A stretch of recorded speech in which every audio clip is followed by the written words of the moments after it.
Good morning my dear students. आज हम लोग पढ़ेंगे जो आपकी आरूढ़ पुस्तक है। आरूढ़ पुस्तक का जो काव्य खंड है, हम लोग ऑनलाइन क्लास में गद्य खंड पढ़ रहे हैं। सो आज हम लोग वीडियो में काव्य खंड पढ़ेंगे।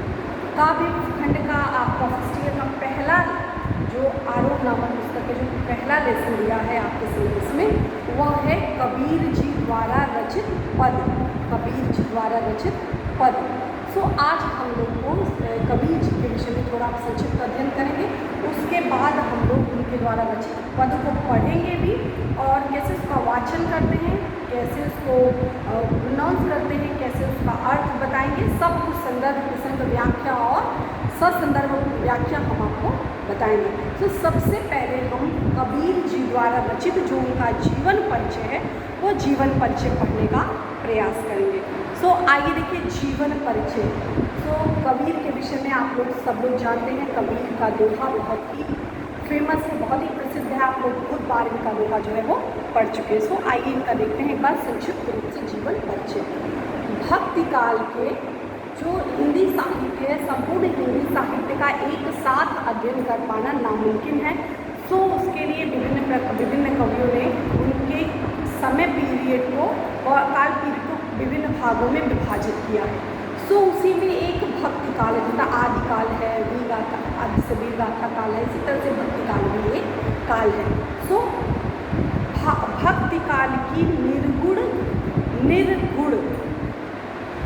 भक्ति काल की निर्गुण ज्ञानाश्रयी शाखा के प्रतिनिधि कवि कबीरदास का जन्म लगभग 1398 ईस्वी उत्तर प्रदेश में काशी के पास लहरतारा नामक स्थान पर हुआ था।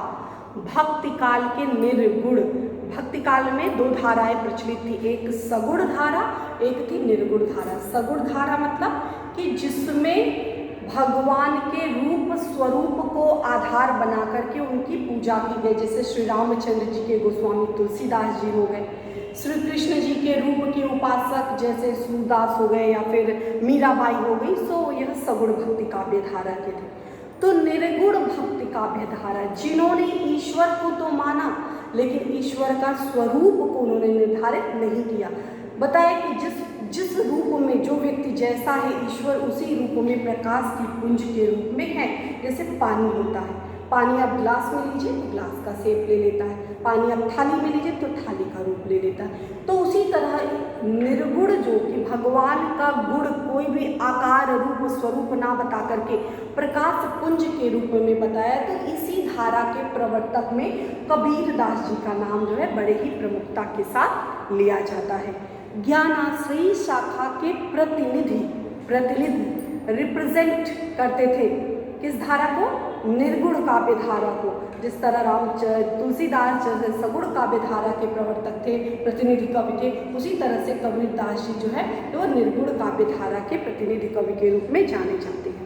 इनका जन्म लगभग एक्यूरेट अलग अलग पुस्तकों में अलग अलग दी जाती है, लेकिन लगभग का यही समय टाइम पीरियड माना जाता है कि लगभग 1398 ईस्वी में उत्तर प्रदेश के काशी के पास लहरतारा नामक स्थान पर हुआ था।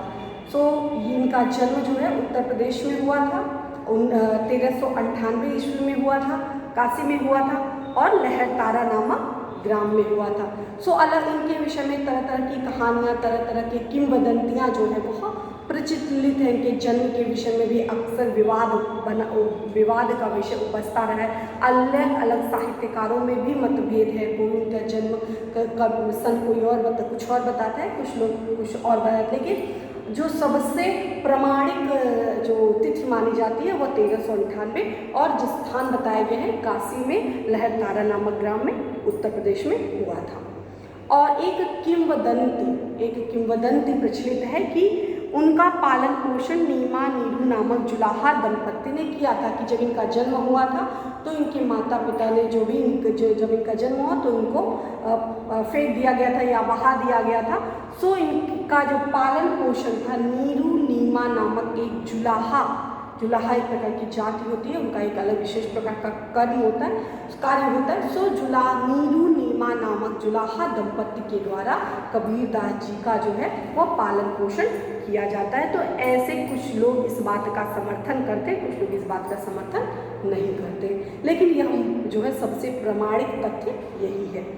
इनके आरंभिक जीवन के विषय में अनेक प्रकार की जनश्रुतियाँ हैं, मतलब इनके जन्म के समय में, इनके शिक्षा दीक्षा के संदर्भ में बहुत सी जनश्रुतियाँ, यानी लोगों के द्वारा सुनी सुनाई कहानियाँ, बुजुर्गों के द्वारा सुनी सुनाई कहानियाँ, एक पीढ़ी से दूसरी पीढ़ी तक चली आ रही कहानियाँ, तो जनश्रुतियाँ, लोगों के द्वारा सुनी सुनाई बातें। तो इस प्रकार बहुत सी जनश्रुतियाँ इनके जन्म के विषय में, इनके प्रारंभिक जीवन के विषय में बताया जाता है। उन्होंने अपनी विभिन्न कविताओं में स्वयं को काशी का जुलाहा कहा है। इनका जन्म काशी में हुआ था, इसका एक और प्रमाण है कि उन्होंने अपने कई कविताओं में काशी का वर्णन किया है और अपने आप को, अपने विषय में बताते हुए अपने आप को काशी का जुलाहा के रूप में परिभाषित किया है। वे पढ़े लिखे नहीं थे, अक्षर ज्ञान नहीं था, मस कागज छुयो नहीं, कलम गयो नहीं हाथ, मैंने कागज को नहीं छुआ और कभी भी कलम को हाथ नहीं लगाया। तो इनके विषय में कहा जाता है कि यह जो थे पढ़े लिखे नहीं थे, लेकिन अपनी बात को स्पष्टवादिता, अपनी बात को स्पष्ट शब्दों में कहने के यह पक्षधर थे। दो टूक अपनी बात को स्पष्ट रूप से कहने में के वह समर्थक थे। साफ दो टूक शब्दों में प्रभावी ढंग से कहने के समर्थ थे। उनका कथन था कि बन पड़े तो सीधे सीधे, नहीं तो दरेरा देकर। अभिप्राय क्या है कि उनका वो भाषा पर उनका एक जो था वर्चस्व था। सो उनका कथन था कि अगर बात को सीधी सीधी भाषा में व्यक्ति समझ जाए तो ठीक है, और नहीं तो उसको दबाव, बस दरेरा दे करके, मतलब उसको दूसरे रूप में समझाने के ये हिमायती थे, पक्षधर थे। सो अपनी बात को बड़े ही प्रभावशाली ढंग से, बड़े ही स्पष्ट ढंग से, दो टूक रूप शब्द में अपनी बात लोगों के सामने कह देते थे, यानी चिपड़ी चुपड़ी बातों में, चिकनी चुपड़ी बातों में लोगों को आकर्षित, प्रलोभन इस तरह के देने के हिमायती या समर्थक नहीं थे।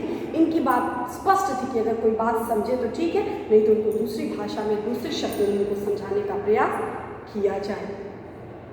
हजारी प्रसाद द्विवेदी जो हिंदी के बहुत ही विद्वान कवि हैं, आप 12th में अगर जाओगे तो 12th में आप जाते हो तो 12th में एक लेसन है शिरीष के फूल, बहुत अच्छे इन्होंने निबंध लिखे हैं। सो हजारी प्रसाद द्विवेदी ने इनके विषय में जो आलोचना की, इनके विषय में जो बताया, उसमें बताया कि इन्हें भाषा, इन्हें वाणी का डिक्टेटर, वाणी पर इनका, शब्दों पर इनका जो वर्चस्व था, अधिकार का, तो इनके विषय में, कबीरदास के विषय में हजारी प्रसाद द्विवेदी जी कहते हैं ये भाषा के क्या है, वो डिक्टेटर है। महान संत स्वामी रामानंद इनके गुरु थे।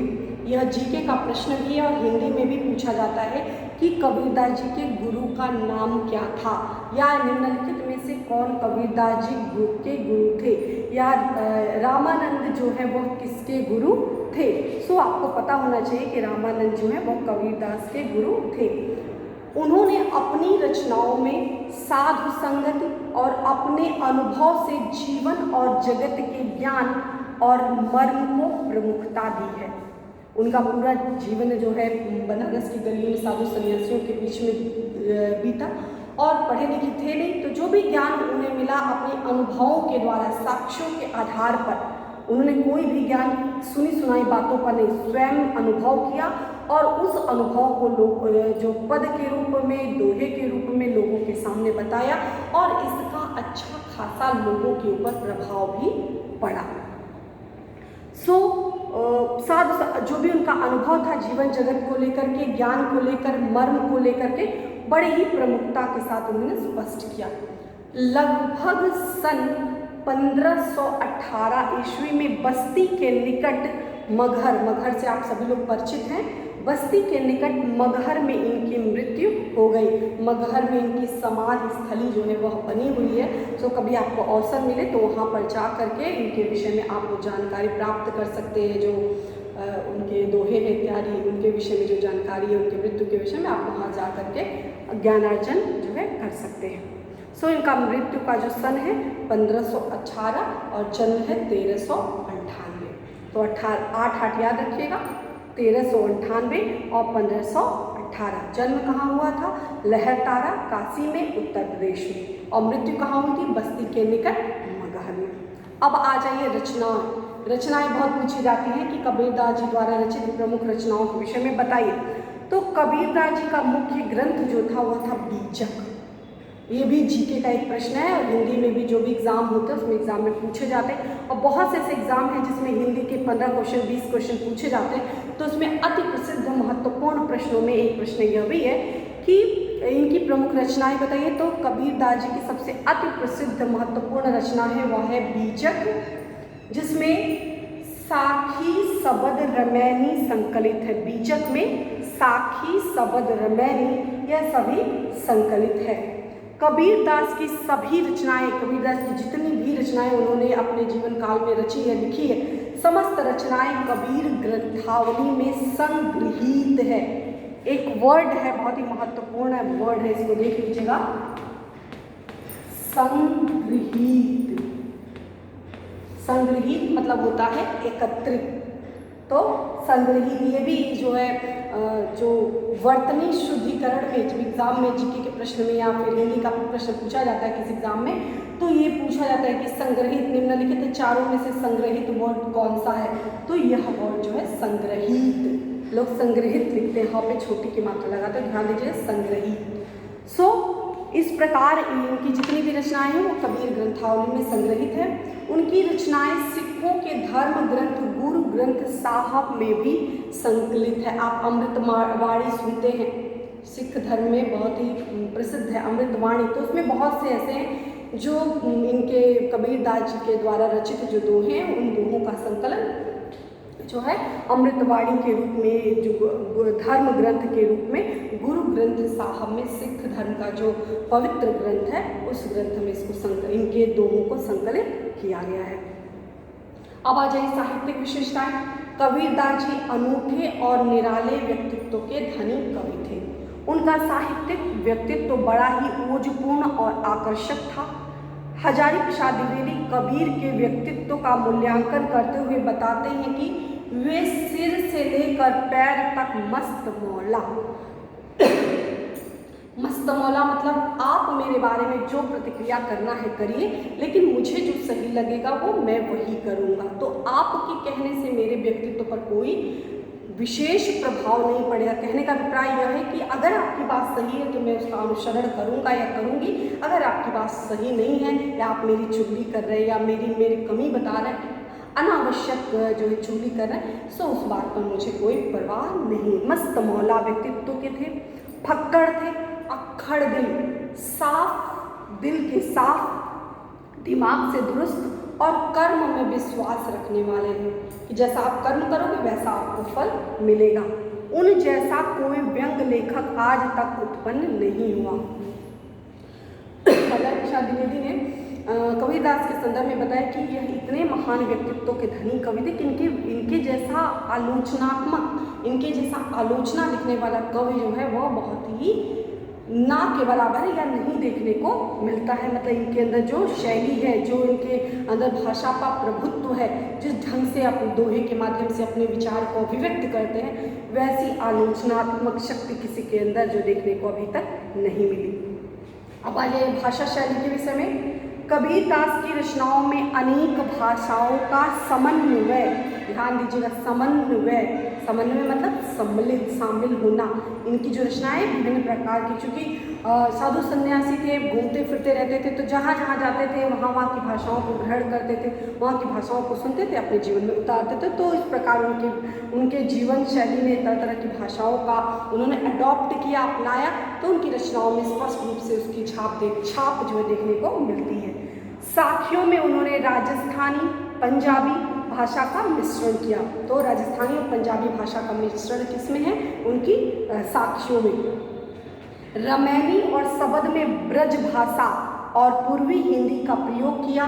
उबड़ खाबड़ होते हुए भी उनकी भाषा में सूक्ष्म सूक्ष्म भावों को अभिव्यक्त करने की अद्भुत क्षमता है। मतलब जो उनके शब्द हैं बहुत परिष्कृत नहीं है, बहुत शुद्ध शब्दों का प्रयोग, शुद्ध इन द सेंस जो आजकल की जो शुद्ध खड़ी हिंदी है, परिमार्जित भाषा जिसकी बात की जाती है, जो हिंदी साहित्य के विकास की बात की जाती है, सो वह परिमार्जित शब्दों का संकलन या प्रयोग इन्होंने नहीं किया। उबड़ खाबड़ मतलब कि जहाँ से जो शब्द मिले, जो उन्हें आवश्यक लगे, उन शब्दों का उन्होंने इस्तेमाल किया, प्रयोग किया, लेकिन वह शब्द अपनी बात को स्पष्ट ढंग से कहने में समर्थवान है।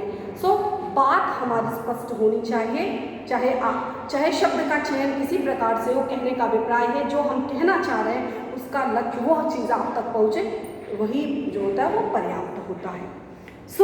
कोई व्यंग लेखक आज तक उत्पन्न भाषा शैली, तो इन्होंने इनकी जो रमैनी है, रमैनी और शब्द में ब्रज भाषा और पूर्वी हिंदी का योग है, और जो साखी है, साखी में राजस्थान और पंजाबी भाषा का योग है। छोटी छोटी बातों को बड़े स्पष्ट ढंग से कहने में सक्षम है।